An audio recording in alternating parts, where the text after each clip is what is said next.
Hi everyone, welcome back to the channel. In this video, we'll discuss part 2 of chapter number 1, Beginning of the Modern World. Students, I hope you'll have seen part 1 of this chapter. If not, do watch it. बेटा part 1 में हम यहाँ तक discuss कर चुके हैं. Part 2 हम start करेंगे नेक्स्ट टॉपिक से, फॉल ऑफ कंस्टेंटिनोपल. बेटा जो रोमन एम्पायर था उसका जब फॉल हो गया, डिक्लाइन हो गया, तो उसके बाद कंस्टेंटिनोपल का राइज होता है और कंस्टेंटिनोपल क्लासिक लर्निंग का सेंटर बन जाता है.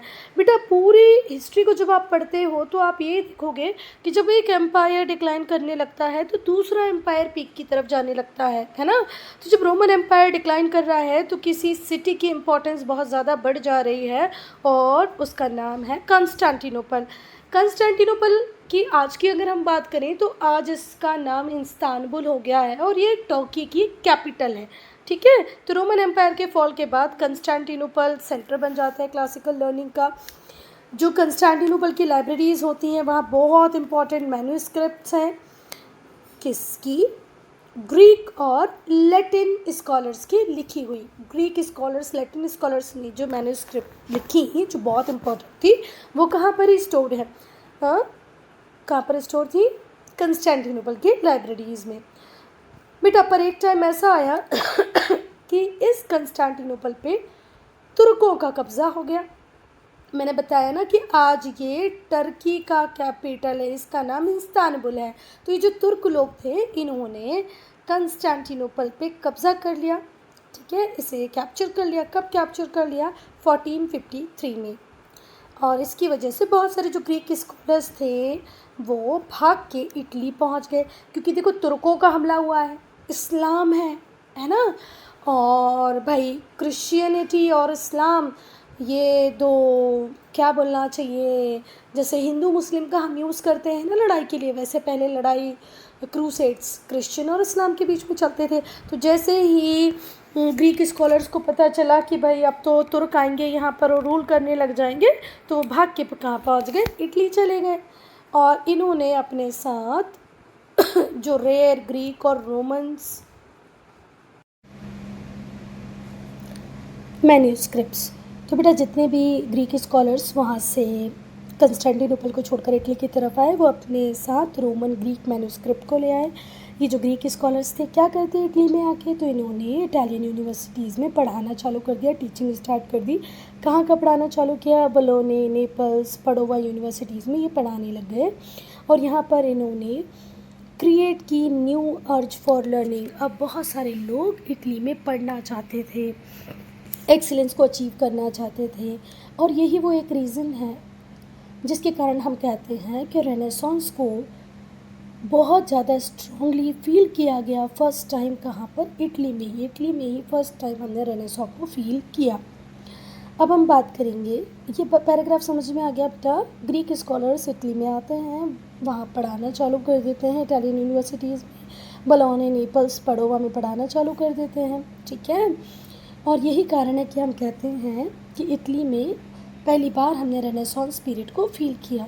चलो, encouragement of art and learning.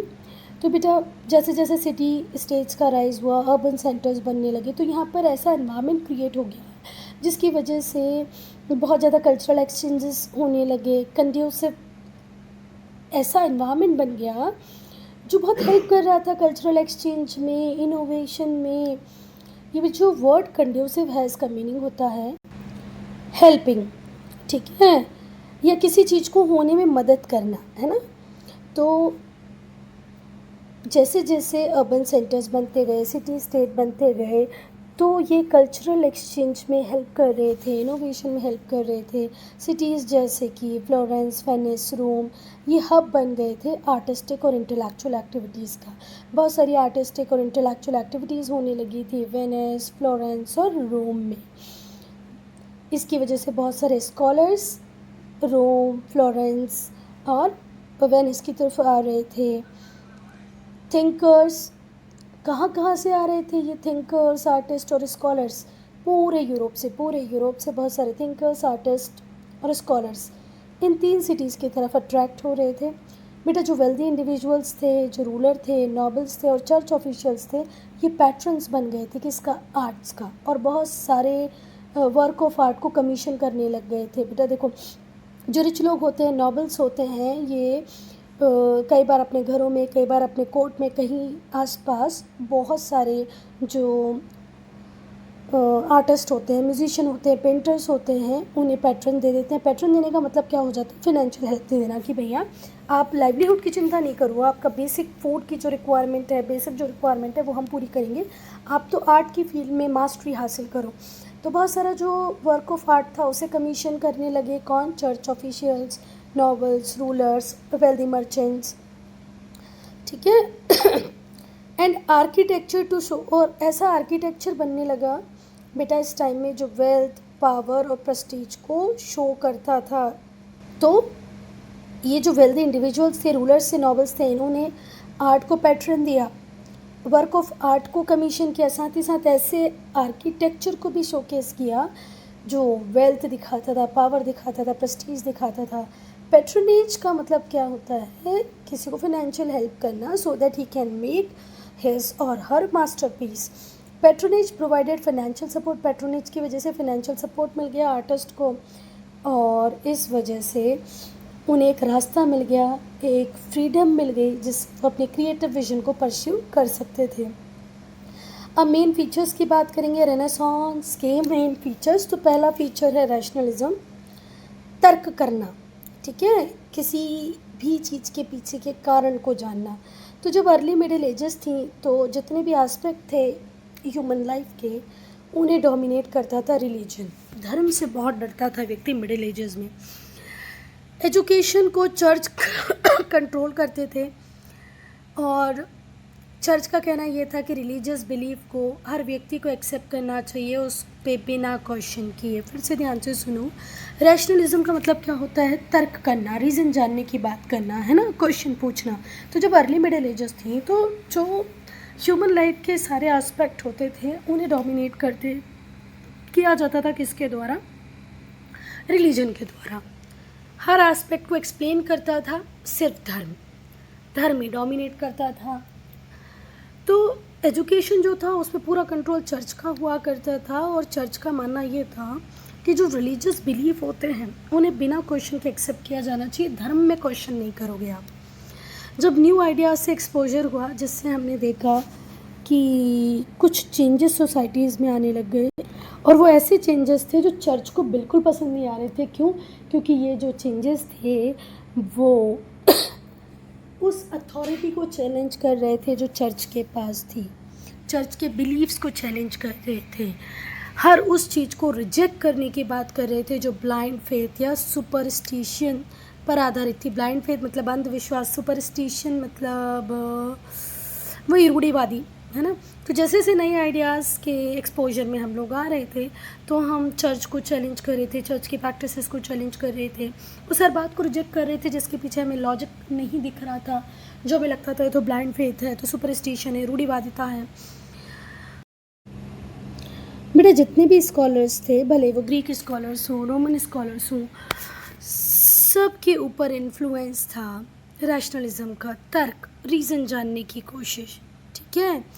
और ये ही इनका यार्ड स्टिक था जिससे ये जज करते थे क्या सही है और क्या गलत है। यार्ड स्टिक का मतलब क्या होता है बेटा, पैमाना, मापदंड। तो ये जो स्कॉलर्स थे ये बहुत ज़्यादा इन्फ्लुएंस्ड थे किससे, तर्क से, रीज़न जानने की इच्छा से, है ना। And used reason as a yardstick, और रीज़न को ही ये पैमाना बनाते थे हर उस चीज़ को जज करने का जिसे इन्हें सही या गलत मानना होता था। जो सही है उसके लिए भी रीज़न चाहिए, जो गलत है उसके लिए भी रीज़न चाहिए। हम किसी चीज़ को सही तभी मानेंगे जब उसके पीछे हमें लॉजिक रीज़न मिलेगा, नहीं तो वो गलत है। ह्यूमनिज़म, बेटे जब मिडिल एजेस थी तो लोगों को ये समझाया गया कि आपको, या ये पढ़ाया गया या समझाया गया कि आपको कंसंट्रेट करना है स्पिरिचुअल मैटर्स में, और जो वर्ल्डली हैपनिंग्स हैं उन्हें इग्नोर करना है, अपने भोग विलास लग्जरी लाइफ के बारे में नहीं सोचना है, आध्यात्म के बारे में सोचना है, और हमेशा इस बात पे फोकस रहता है कि आपके मरने के बाद आपका क्या होगा। जीते जी तो आप मरते ही रहो, पर मरने के बाद क्या होगा ये हमेशा सोचते रहो। जो रेनेसांस थिंकर्स थे उन्होंने ज़्यादा इम्पोर्टेंस दी मैन को एज़ कम्पेयर टू गॉड। पहली बार ऐसा हुआ कि ह्यूमन सेंटर में आया, है ना, अटेंशन का सेंटर ह्यूमन बना पहली बार रेनेसां पीरियड में। यहाँ पर जोर इस बात पे था कि हर व्यक्ति के पास राइट होना चाहिए कि वो अपने टैलेंट को डेवलप करे, है ना, और अपने जीवन में खुशी लेकर आए। भाई ये तो हर व्यक्ति का कर्तव्य होना चाहिए कि वो अपने जीवन को खुशहाल बनाए, अपने टैलेंट को डेवलप करे। एक नया मूवमेंट आया जिसे ह्यूमनिज़्म कहते हैं, जहाँ सेंटर में ह्यूमन था, अपनी क्वालिटीज़ अपने टैलेंट को डेवलप कर रहा था, खुशियाँ ढूंढ रहा था, ठीक है, with emphasis on essential worth and dignity of human being. Human being की वर्थ क्या है, ह्यूमन बीइंग की डिग्निटी क्या है, वो सब इस पीरियड में डेवलप हुआ। फ्रांसिस्को पेट्रियार्क, जियोवानी बोकाशियो ये अर्लीस्ट ह्यूमनिस्ट थिंकर थे।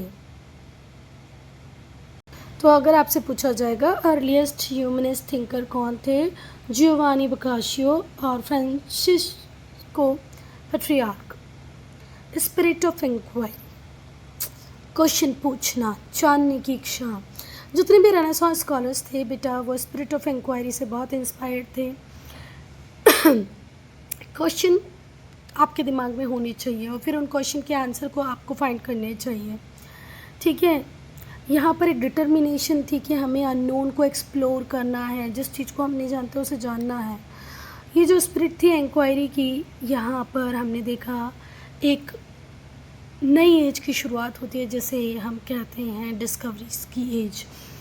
जो रेनेसांस था वो मार्क करता है स्पिरिट ऑफ इंक्वायरी को, जहाँ पर आप ड्राइव करोगे इंटेलेक्चुअली, आर्टिस्टिक साइंटिफिक एडवांसमेंट की बात करोगे। ये वो पीरियड होगा जहाँ पर आपके अंदर क्यूरोसिटी होगी, वो भी बहुत ही पैशनेट क्यूरोसिटी होगी कि भाई आपके आसपास जो नेचुरल वर्ल्ड है, ह्यूमन कंडीशन है, वो ऐसी है तो ऐसी क्यों है, वैसी है तो वैसी क्यों है।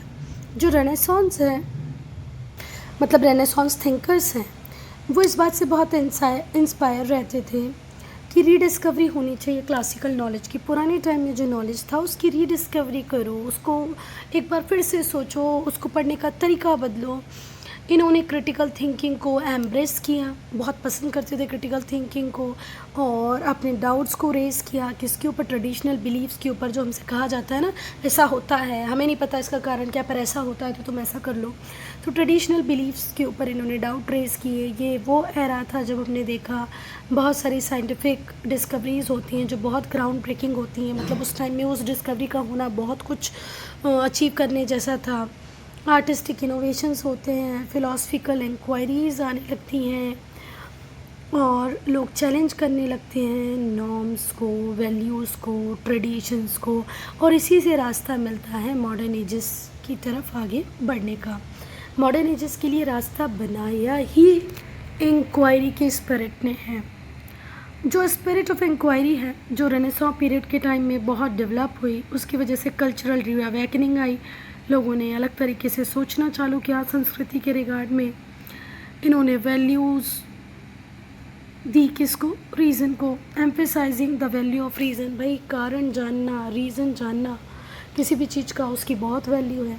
आप चीज़ों को ऑब्ज़र्व करो, एक्सप्लोर करो, खोजो, भी हो, समझो, क्लोजली ऑब्ज़र्व करो। और बेटा यहाँ पर आपको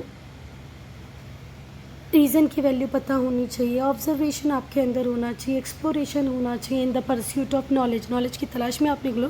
तो ये सारी चीज़ें आपके अंदर होनी चाहिए कि रीज़न भी जानना, ऑब्ज़र्व भी करना है और चीज़ों को समझना भी है।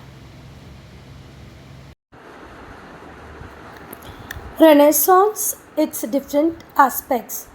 बेटा अब हम डिस्कस करेंगे रेनेसांस के डिफरेंट एस्पेक्ट्स को।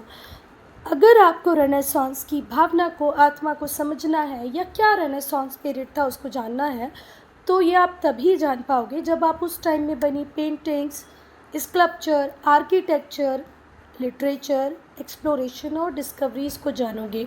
अब बेटा पेंटिंग आपको पता है क्या होती हैं, ये रही पेंटिंग। स्कल्पचर का मतलब होता है मूर्तियाँ, आर्किटेक्चर उस टाइम जो चर्च बने होंगे, जो गवर्नमेंट बिल्डिंग्स बनी होंगी, वो लिटरेचर मतलब साहित्य जो बुक उस टाइम में लिखी गई होंगी, एक्सप्लोरेशन डिस्कवरीज, तो बेटा इसी पर्टिकुलर टाइम में बहुत सारे सी रूट्स को एक्सप्लोर किया गया, डिस्कवर किया गया। जब तक आप ये नहीं जानोगे समझोगे, आप रेनेसांस को प्रॉपरली समझ नहीं सकते।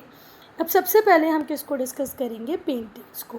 तो बेटा जब मिडल एजेस थी तो उस टाइम में जितने भी यूरोपियन आर्टिस्ट थे वो इंस्पायर्ड थे रिलीजियस आइडियाज से।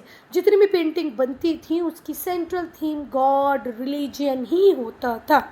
जो सब्जेक्ट होता था उनकी पेंटिंग्स का वो रिलीजियस, धार्मिक ही होता था। पर जब रेनेसांस की स्पिरिट आई, रेनेसांस की भावना आई, है ना, तो जो शिफ्ट था वो किसकी तरफ हो गया, ह्यूमन की तरफ हो गया। कि भाई अब जो सेंट्रल थीम होगा पेंटिंग की वो कौन होगा, ह्यूमन। ह्यूमन के आसपास जो भी चीज़ें हैं उसी की पेंटिंग बनाई जाएंगी, ठीक है।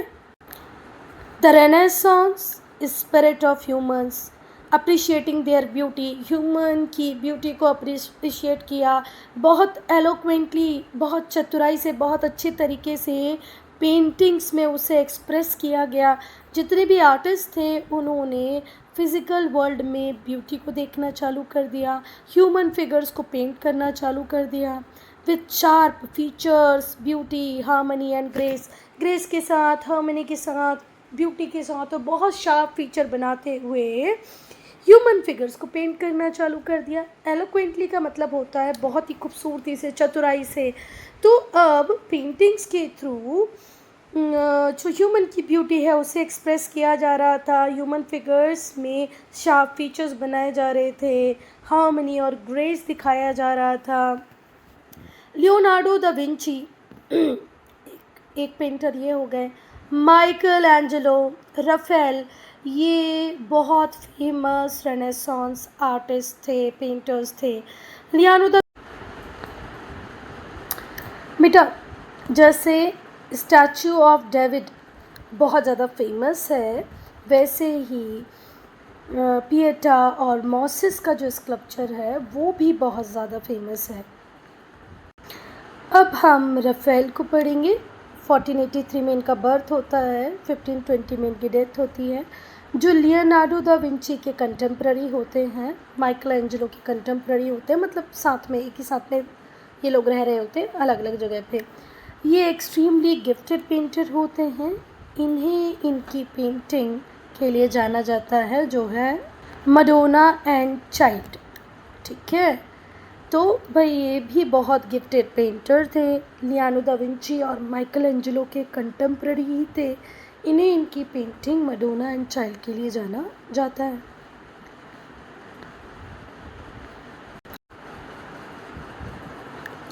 स्कल्पचर को पढ़ेंगे हम बेटा। स्कल्पचर में भी पेंटिंग की तरह ही चेंजेस आए। अब जो स्कल्पचर बन रहे थे वो ह्यूमनिस्ट अप्रोच के साथ बन रहे थे, सेक्युलर थीम पे बन रहे थे। धर्म का बहुत दूर दूर तक कोई लेना देना नहीं था।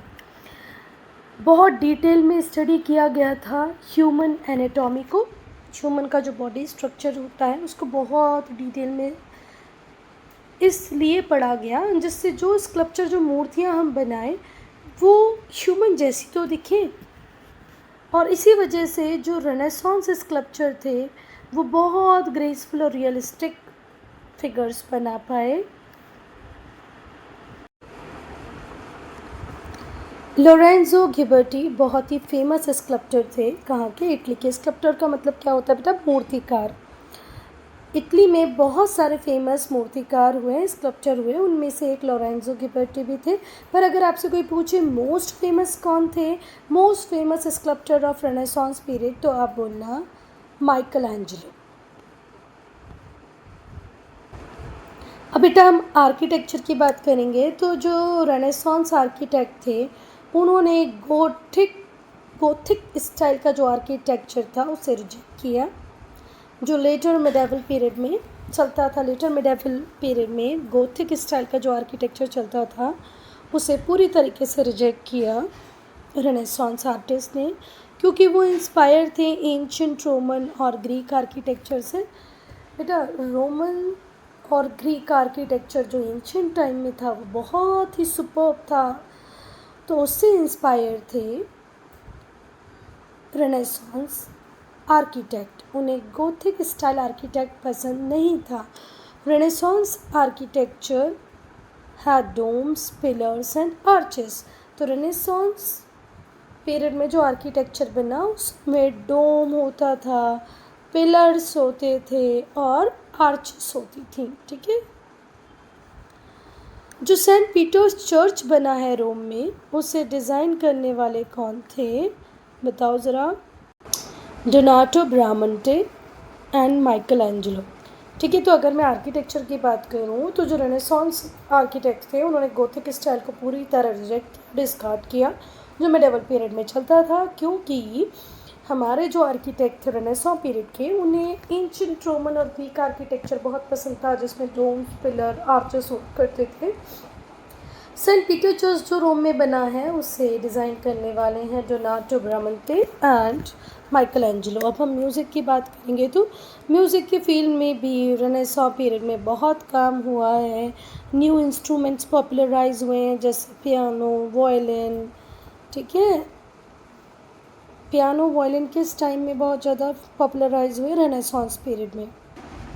बेटा पैलेस्ट्रीना जो एक बहुत ही महान म्यूजिशियन थे इस पीरियड के, उन्होंने बुक ऑफ मासेस कंपोज की है। पैलेस्ट्रीना जो एक बहुत ही महान म्यूजिशियन थे उस पीरियड के, उन्होंने बुक ऑफ मासेस को कंपोज किया है। तो यहाँ से वन मार्कर बन सकता है, बुक ऑफ मासेस किसने लिखी है, तो पैलेस्ट्रीना ने, जो कि एक ग्रेट म्यूजिशियन थे इटली के रेनेसांस पीरियड के। चलो अब हम लिटरेचर की बात करेंगे बेटा। तो जैसे रेनेसांस का एडवेंट होता है, जो मॉडर्न यूरोपियन लैंग्वेज होती हैं वो फोर फ्रंट पे आ जाती हैं। ये वो पीरियड था बेटा जहाँ पर हमने देखा कि यूरोपियन लिटरेचर में ट्रांजिशन हुआ। ट्रांजिशन मतलब एक ग्रेट चेंज आया। अब लिटरेचर सिर्फ लैटिन भाषा में नहीं लिखा जा रहा था, अब लिटरेचर बहुत सारी नेशनल लैंग्वेजेस में लिखा जा रहा था। पहले जो मेजर लिटरेचर होता था वो लैटिन भाषा में ही लिखा जाता था, पर अब ऐसा नहीं है। इवन अब ये भी हुआ कि बहुत सारा लिटरेचर जो लैटिन भाषा में लिखा था उसे हमने ट्रांसलेट करा लिया नेशनल लैंग्वेजेस में। कौन कौन सी नेशनल लैंग्वेजेस में, Italian, Spanish, French, German, English. ठीक है। और जो लिटरेचर की स्टडी थी, हिस्ट्री की स्टडी थी, ये इम्पॉर्टेंट बन गई है ना, कि भाई बहुत सारे लोग लिटरेचर पढ़ने लग गए, हिस्ट्री को पढ़ने लग गए। तो लिटरेचर में भी हमने बहुत सारे चेंजेस देखे।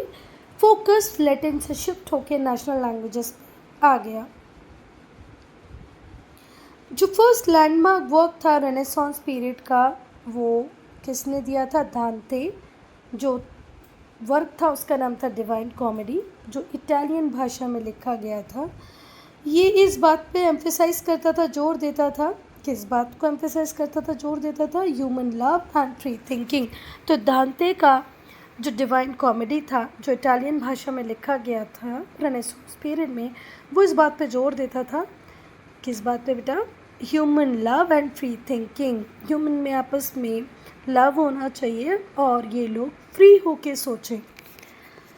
पेट्रियार्क एक इटालियन पोएट थे जिन्होंने सोनेट्स टू लॉरा लिखा था। सोनेट्स आपको पता है 14 लाइन की पोएम्स होती हैं। तो पेट्रियार्क जो इटालियन पोएट थे उन्होंने सोनेट्स टू लॉरा लिखा। दोनों ही दांते और पेट्रियार्क, इन्होंने इटालियन लैंग्वेज की ग्रोथ के लिए बहुत सारा काम किया। ठीक है। और इनका जो काम है वो इटालियन लैंग्वेज का जो शुरुआती काम है उसमें से एक है, बहुत इम्पॉर्टेंट है। फिर हम मैकियावेली की बात करें। मैकियावेली जो फ्लोरेंस में रहते थे, उन्हें फादर कहा जाता है मॉडर्न पॉलिटिकल फ़िलॉसफी का। मैकियावेली कौन है बेटा, मॉडर्न पॉलिटिकल फ़िलॉसफी के फादर हैं।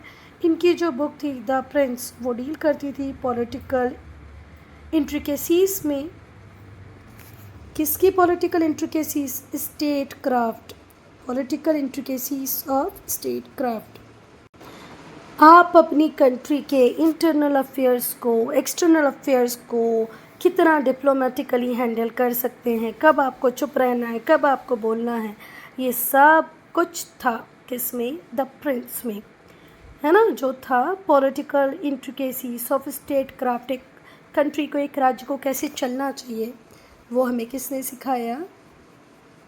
मॉडर्न पॉलिटिकल फ़िलासफ़ी के फादर जो फ्लोरेंस में रहते थे, जिनका नाम था मैकियावेली।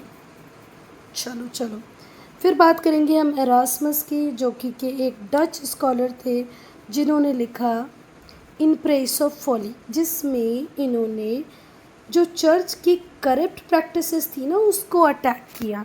एरास्मस एक डच स्कॉलर थे, जिन्होंने लिखा इन प्रेस ऑफ फॉली। ये किसके रिगार्ड में था बेटा? इन प्रेस ऑफ फॉली, जिसमें एरास्मस ने चर्च की जितनी भी भ्रष्टाचारी कोशिशें थी, करप्ट प्रैक्टिसेस थी, उसके ऊपर अटैक किया था। तो एरास्मस डच स्कॉलर जिन्होंने लिखा इन प्रेज ऑफ फॉली, ये किस पे अटैक था? Corrupt practices. किसकी करप्ट प्रैक्टिसेस? चर्च की। तो ये भी याद रखना बेटा, इन प्रेज ऑफ फॉली किसने लिखी थी? एरास्मस ने। और ये किसके बारे रिगार्ड्स में थी? Corrupt practices of churches. अगर हम जर्मनी की बात करें तो वहाँ पर मार्टिन लूथर जो थे, एक प्रोटेस्टेंट रिफॉर्मर थे।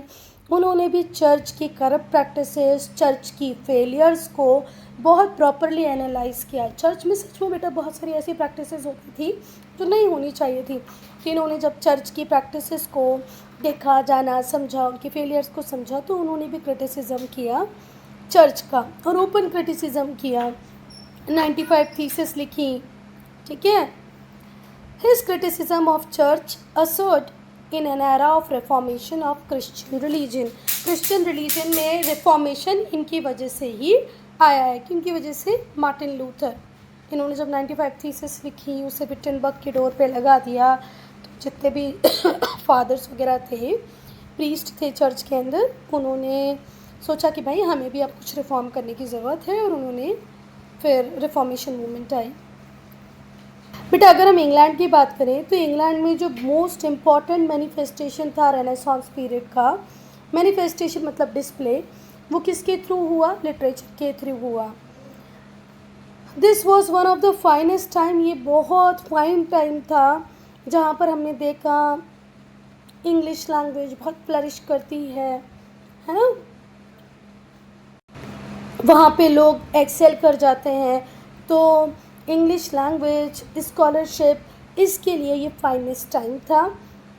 जॉफ्री चॉसर जिन्होंने फेमस बुक लिखी है, कौन सी बुक लिखी है बेटा? कैंटरबरी टेल्स, ठीक है। तो जेफरी चॉसर ने बहुत ही फेमस बुक लिखी है जिसका नाम है द कैंटरबरी टेल्स, ठीक है। जॉन मिल्टन की एक बहुत ही एपिक पोएम है पैराडाइज लॉस्ट। ऐसे ही थॉमस मोर ने यूटोपिया लिखा है, ठीक है। ये ऑल टाइम क्लासिक्स हैं। ये बेटा 1 मार्कर में पूछे जा सकते हैं, इसलिए याद रखना। जॉफ्री चॉसर की the Canterbury Tales, Paradise Lost John Milton's, Thomas More की यूटोपिया, ये ऑल टाइम क्लासिक्स रहे हैं। इंग्लिश ड्रामा भी बहुत पीक पे था इस टाइम में। विलियम शेक्सपियर लीड कर रहे थे। इन्होंने हैमलेट लिखा, मैकबेथ लिखा। विलियम शेक्सपियर ने ऐसे ड्रामा लिखे हैं बेटा जो आज भी आप पढ़ो, जैसे मैंने मैकबेथ पढ़ा है तो समझ में आता है इस हद तक कोई कैसे सोच सकता है, लिख सकता है। तो हैमलेट, मैकबेथ, रोमियो जूलियट, ये किसके ड्रामा थे? विलियम शेक्सपियर के। A midsummer night dream and many other tragedies and comedies. William Shakespeare ने ही a midsummer night dream लिखी है, और भी ट्रेजेडीज़, कॉमेडीज़ इन्होंने लिखी है। इवन आज तक जो शेक्सपियर के ड्रामा हैं उन्हें स्टेज किया जाता है ऑल ओवर वर्ल्ड, कभी एनुअल फंक्शन में, कभी किसी और कल्चरल प्रोग्राम में, कभी किसी मॉरल लेसन को देने के लिए यूज़ होता है।